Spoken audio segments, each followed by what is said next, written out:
Oh, you're half wolf? I didn't know. Yeah, Oh. you should tell me. Tell me these things.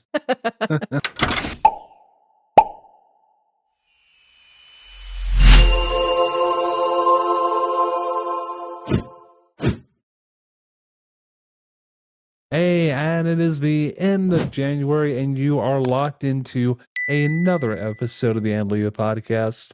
And if you're watching this, we may or may have not have made it through the snow apocalypse of 2024.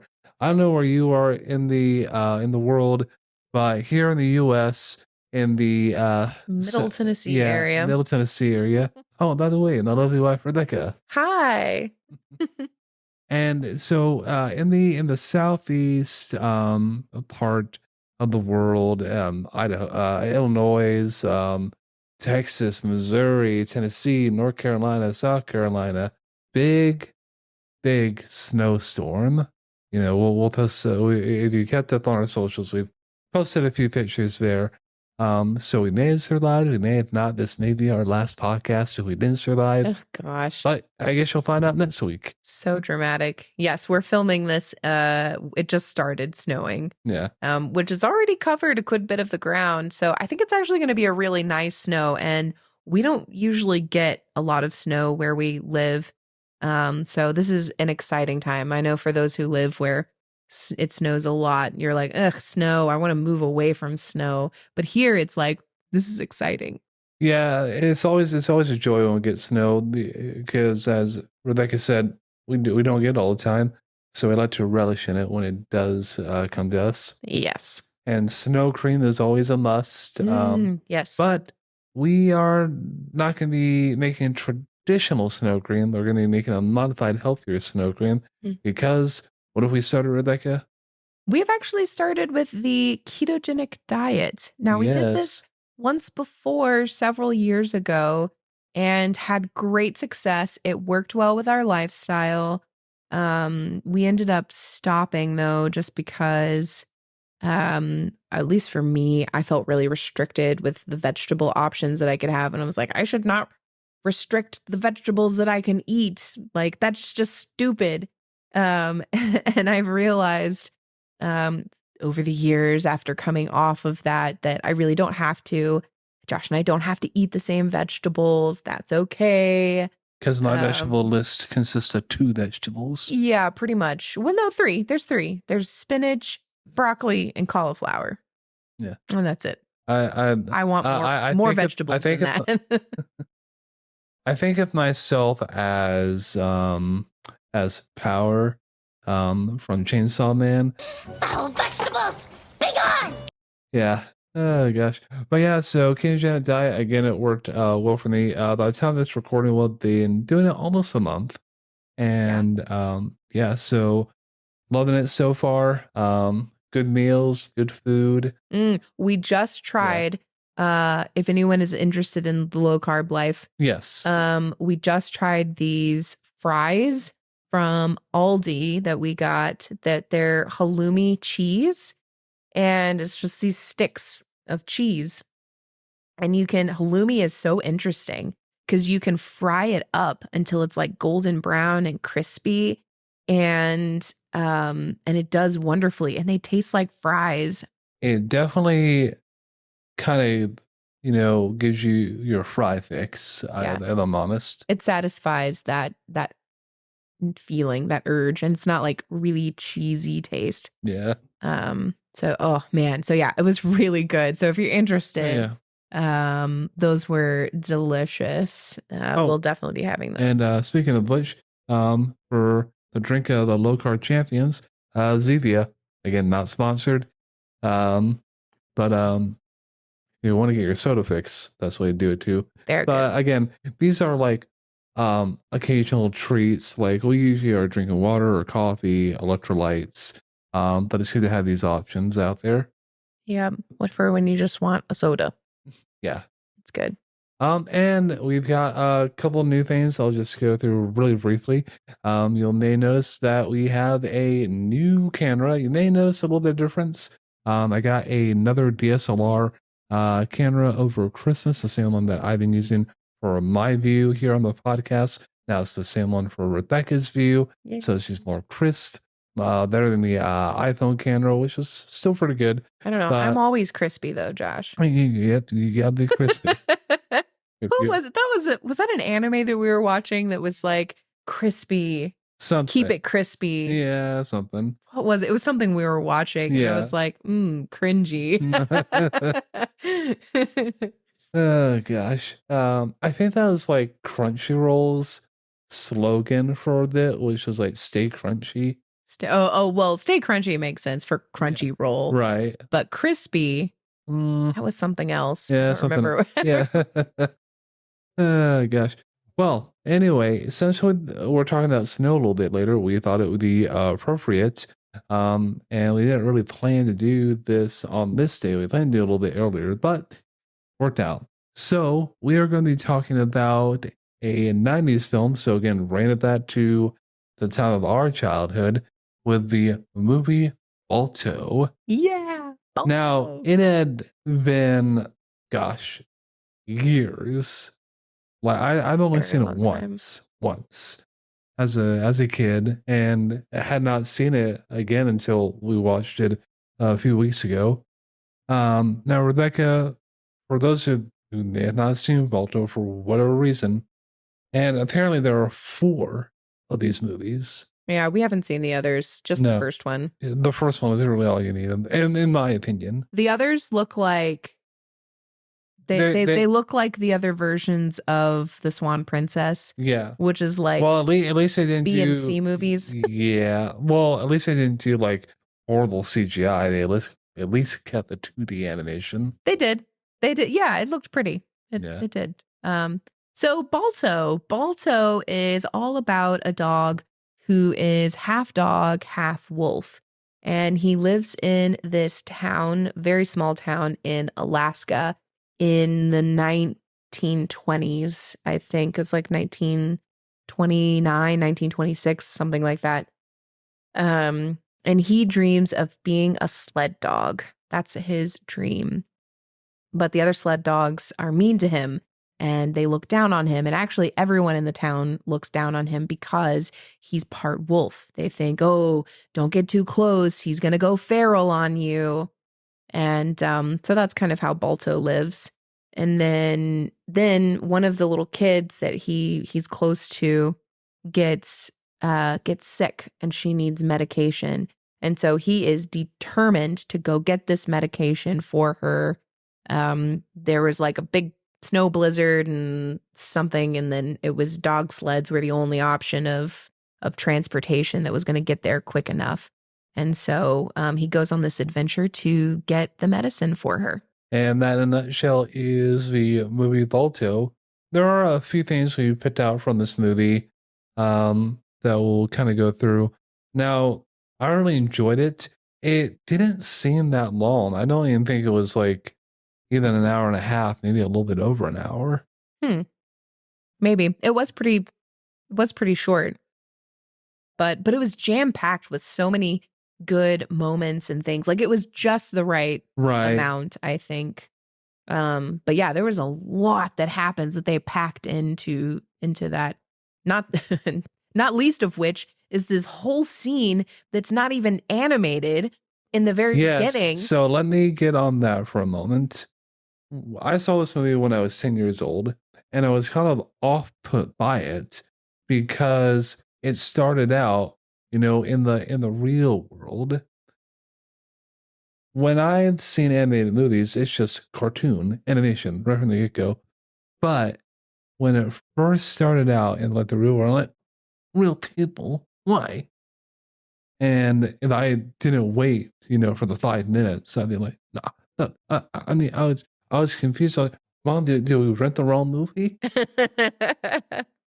So a little bit about that, but the reason is a setup, and apparently this Balto is based on a true story. Mm-hmm. Yeah. And it's this grandmother telling her daughter, who also has a little dog, the story of Balto and what he did all those years that has, been remembered for decades. This movie starts out with the sled dogs. Balto's dream. He wants to be a sled dog. and we see all the group, and we meet our antagonist in before our protagonist. Hardly ever happens. But his name is Steel, and he's like the best of the best, fastest. He is the person to be and the person to beat as well, if you want a shot at being a sled dog. And he has a thing against Balto. They're like everybody else in the village. He really does, though. Yeah. He really has something against Balto. Right. I don't know well, why. Because he has Jenna is not involved. Is not interested in him. Oh yes, Jenna's the love interest. Yeah, the love interest. She's beautiful. She really is. She's such a pretty dog. But before we're introduced to Jenna, we have our other kind of main character. Well, yeah, main character as far as the whole plot, and that is Rosie. It's a little girl, and that is Jenna's owner. Mm-hmm. And as Rebecca kind of alluded to, there is this big sickness going around the whole town, and it's like this coughing, fever, and it's just probably pneumonia. If I had to guess. And the doctor, I think it's like they call the medicine antitoxin. It's probably antibiotics. Yeah, antibiotics. Though, right? Yeah, it's just they don't want to get to the fancy name, I guess. Well, back in the 20s, that very well could have been its name. Right. So I don't know. Or could have been, or was it penicillin? Could have been. Well, could have been either. Yeah, I don't remember when penicillin was invented. It was around that time, though. I thought it was, and it definitely came in glass bottles. Mm-hmm. So that's why I was thinking maybe penicillin, because they definitely gave shots to the kids when they actually got it. So spoilers, everything turns out okay. I'll get to that. But the main objective for these kids to get better is to get the antitoxin. So they try to bring it through plane. They try to bring it through train, and like it just cannot get to the city because of the whole big blizzard that's going on. And this one mode of transportation makes it like to the next city. It's like, hey, we can get to this city, but we can't get all the way to you guys. You have to send your your fastest dogs. You have to get somebody here on the sled. And that is kind of where our whole journey begins with Balto.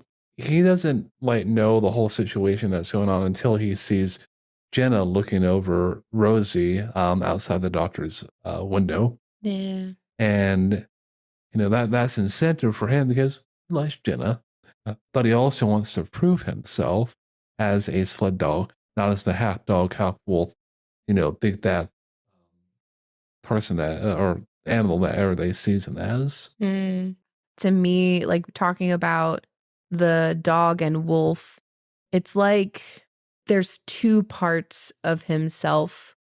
The I don't know, I think perhaps on a more spiritual level, there's the feral side, which could be, I don't know, the evil side of us. And then there's the more tame dog side, but we kind of we have both inside of us. Yeah, we do. The potential for good and potential for bad. And yeah, I don't know. It's but Balto sees this as being a dog as his strength and being a wolf as a weakness. Right. And he doesn't want to be a wolf. He just wants to be a dog. Yes. That's how he feels. That's how he chooses to live his life. I don't know. He could go be with the wolves. It's offered to him to go be with the wolves, and he just doesn't want to be with them. And one of the things throughout this whole movie is perseverance. And we see that Balto is I want to say person, but not person. Our character. Yeah. But he is the character that is on a mission. And that reminded us of a sermon that we heard a few weeks ago called a missional man in a hurry, which is a great sermon. It went through Acts. What chapters were Acts in? That was Acts 21 verses 1 through 16. Yeah. So like you had a few things that you pulled out from that passage. Um, so if you'll go ahead and we can kind of tie this in. Yeah, so to set up the scene here for what was going on around in those passages, Paul had taken the Nazarite vow, which is where he's like setting himself apart from others. And one of the ways that he was setting himself apart was to cut his hair. What's interesting is this is the same vow that Samson made, except that he could never cut his hair or else he would lose his strength. Anyway, Paul cuts his hair, but apparently as a part of the customs of the time, he had to take his hair to Jerusalem, to the temple, to be, I don't know, considered good, I guess. Like, yes, you did it. You did your Nazarite vow, that we accept your vow, I guess, is I think what it is. Anyway, he is on a mission at this point. I don't remember where he is in the whole Mediterranean Sea. But he is on a mission to get to Jerusalem from wherever he is. And he goes to all of these different towns and he's encouraging the brothers and sisters in Christ. And it's a great time, but he is always moving, always going. So he is on a mission, but he's also in a hurry. So he has a goal. He's on mission. He's got something he wants to do, but he also is taking the time to stop and encourage people and to love people and to train them up in the ways of Christ and teach them about scripture. And I just really loved this idea that he is always moving, always going. One of the key verses here, and I'll see if I can read some of them, but he was staying at one of the places where I'm trying to, I've left it. Oh no, I went up too far. Hold on. Yeah. Okay. So they were meeting somewhere, wherever they were. And Paul was talking with these people well into to midnight. And that was a long time. Like he had to set out the next day. He could have slept in, but he took the time to be with these people and to encourage them and teach them. And so really like that self-sacrifice that Paul was doing for these people, because he wasn't going to see them again. And he knew that. He knew that this was it. This was the last time that he was going to be with these people and to encourage them. And so he took the time. He sacrificed his sleep. And he even ultimately walked with them from the house that they were staying and talking to each other, and talked with them all the way until the boat, where he was getting on a boat to sail to other places. And it was amazing. There was this crazy story about this. He's called a young man, but this young man who was sitting in the window, and he falls out of the window. 3 stories. He falls out of a 3-story building, and he's on the ground. And Paul's like, "Oh, don't worry. He's just asleep. Like his breath is still in him." And they were like, "Cool. Okay." So that was interesting. Not that he wasn't hurt, just that he was alive. So yeah, so that was really cool. And he it talks about in verse 16, for he was hastening to be at Jerusalem if possible on the day of Pentecost. So he was moving quickly. He was moving forward. He had a purpose. And how this relates to Balto is that Balto also was on a mission. Right. He needed to get that medicine for Rosie and get it back to her because who else was going to get it? Yes, and before he even gets to being on the sled to get this medicine, he's not even chosen for the sled dog team. They have this race, and Balto wins the race, and Steel, being the butthead that he is, The antagonist. yeah, he a couple of people say, hey, yeah, there's our winner, and they go to pet him, and Steel like steps on his paw and lets out a house. Don't touch him, me. Yeah. No, he's a wild one. I knew he was half wolf. Yeah, and they turn on him and they don't accept him into their party. Yeah. Yeah. And Steel is noticeably getting slower, if I remember right. Right. They even say that it's like, hey, like anybody can beat Steel now. Well, I think, yeah. So there's like two parts to that, I think. I think Steel probably was slowing down, but Balto's just fast. He's just good. And Steel has a problem with pride, as we see when they go to pick up the medicine. Steel is the one that's leading the dog sled. And he gets way too cocky, loses his track because of the snow. I mean, it is a blizzard, but he loses where he is, and they end up like falling down at some point. The guy who's doing the dog sled, the rider, the master, I don't know what they're called. The actual person on the sled, he gets hurt and falls off, and then all of the dogs are stuck. And they're like, "What do we do, Steel? What do we do?" And he's like, he won't, Anyway, and then Balto ends up coming. Yeah, because doesn't like somebody come like come back, or they hear a message? Yeah. Message comes through. Yeah, the medicine still isn't there. Right. And so Balto gets like, well, I mean, it doesn't take that long. They should be back by now. And so he goes, but he has to face a challenge first. Almost gets nearly mauled by a bear. Yeah, that was crazy.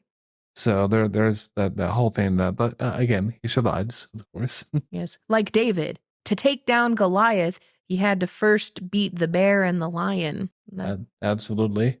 But getting that to the missional man in a hurry, this does directly relate to Balto, and because Rebecca, you said he's got this for this, he's got his objective, and he needs to do it in a hurry because time is running out. Well, and I like too that even when he's confronted Balto with all of these challenges, like in every single mission, Paul is, met with challenge. Balto is kind. He's not combative, or he doesn't want to fight about everything. Steel wants to fight, but Balto is pretty level-headed throughout the whole thing. Just cool as a cucumber there. And he's the only one who doesn't have a stick up his butt. Yeah. It's so it's nice. It's nice to see that he's pretty calm about everything, and he has to. Well, up until this point, as they're like going through the woods too, Balto's really smart. He's like scratching on the trees to make marks so that he knows which way to go. I thought that was really clever to navigate the way home the way home. Again, Steel, an antagonist, he's like, I'm just gonna rough up all these trees, and then he gets confused, and they end up going up in circles, and people start to doubt Balto. It's like, where are we going, Balto? I mean, we've been here before. Yeah, and then there comes a moment where he has to confront his identity. Yes. As dog and wolf, and and this gets into the subject of acceptance. Yeah. Well, I guess we could talk a little more about perseverance if you want. Yeah. Sorry. No, either way is fine.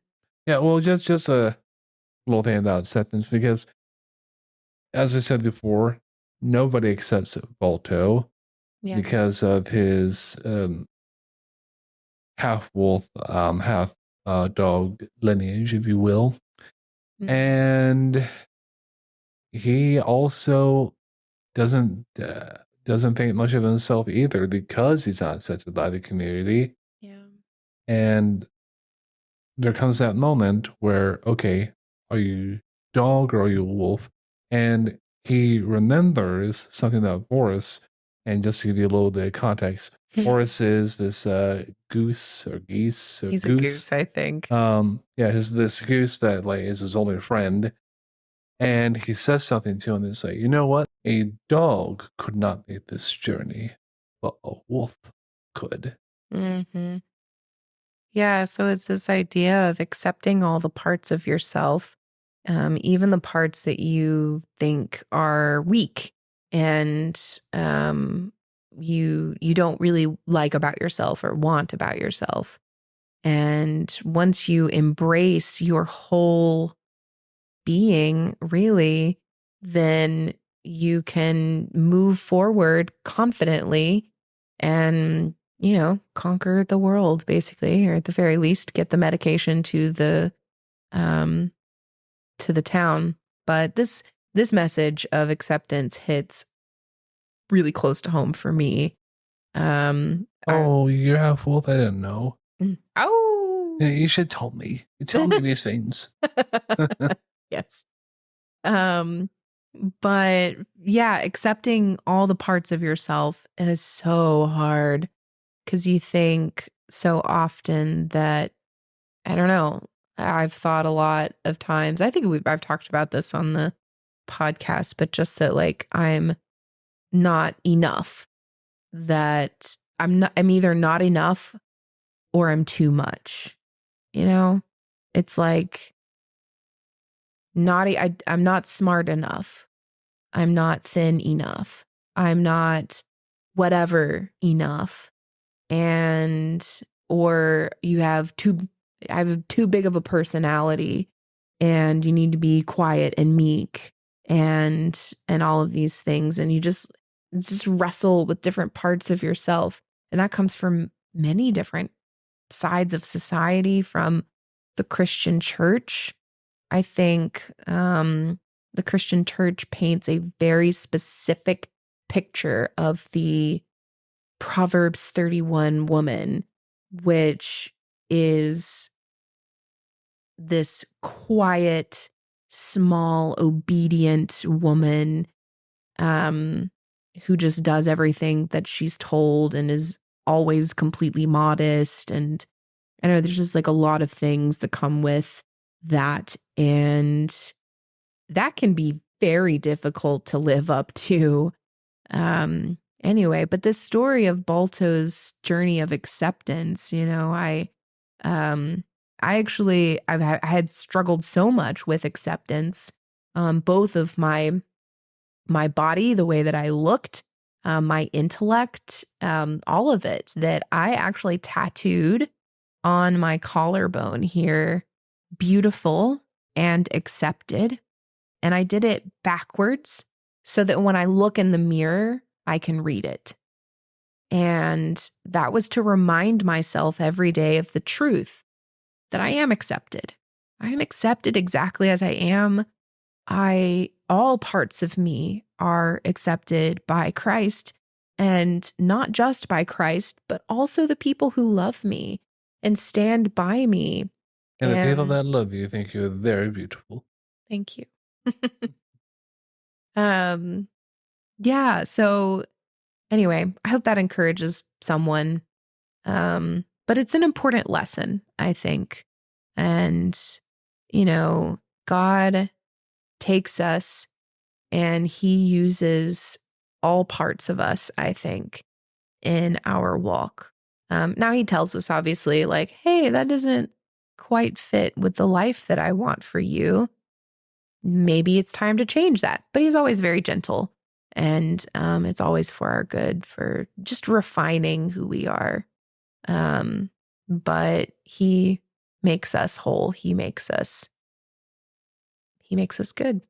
So when we're talking about these themes of acceptance and perseverance, it definitely are components of the hero's journey. And we see this in countless movies. And Balto is a prime example. Again, he has a goal. He's not accepted.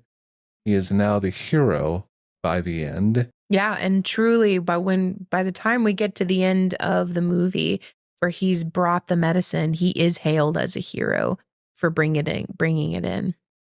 And Steele is finally recognized as the villain, which is like, yay! Because all this time when he gets back, I still, well, what happened? Where are the others? Like, I did what I could. I just couldn't save them. Gosh. And he's just laughing it up, and one of the dogs is like, "Hey, the back, Balto's back." Mm-hmm. And Laird is, "Oh, you lied to us." Mm-hmm. Well, Steele thought that they were going to die out there. Yeah. So he didn't care about the kids at all. Oh, no. He just wanted the fame and the glory. Yeah, absolutely. Yeah, that's so easy to fall into, though, into Steele's trap. A steel trap? See what we did there. Yeah. He is so overcome with pride that when Balto even comes to rescue them, essentially, like, hey, I know the way, follow me. He like snaps at Balto in front of the medicine, like, no, you can't take it. You can't have it. Balto's like, what's the deal? I just want to get this to the kids so that they all get better. That's it. That's all he wants. And Steele is, nope. Doesn't want it. He doesn't really care. But he likes to think he cares, or he acts like he cares. He is a wolf in sheep's clothing, if you will. A wolf in dog's clothing. Indeed. A lot of parallels we can get there. But this is definitely a good kids movie, good adult movie, and we learn that the grandmother who's telling the story was the little girl Rosie in the whole Balto story. So think about this this week. Have you ever been on a mission, or are you currently on a mission where something is time sensitive and you've got to fight that good fight? You got to persevere through it. There's going to be something as big as getting medicine to sick children. But yeah, just something to think about. Yeah, it's good to think about what are you on a mission for? I know for me, it is I am on a mission to get my master's degree in counseling so that I can start being a counselor and help people that way. I know that's what God has called me to do in the direction that I'm meant to go. And this is I'm on a mission. And all throughout the process, while I have a goal and I'm working towards something, you can always encourage people on your journey, and you can be kind and have love at the center of everything that you do, just like Balto was kind in all of his missions and things. Well, that is certainly food for thought. Until next time, keep those halos shiny and stay holy, my friends.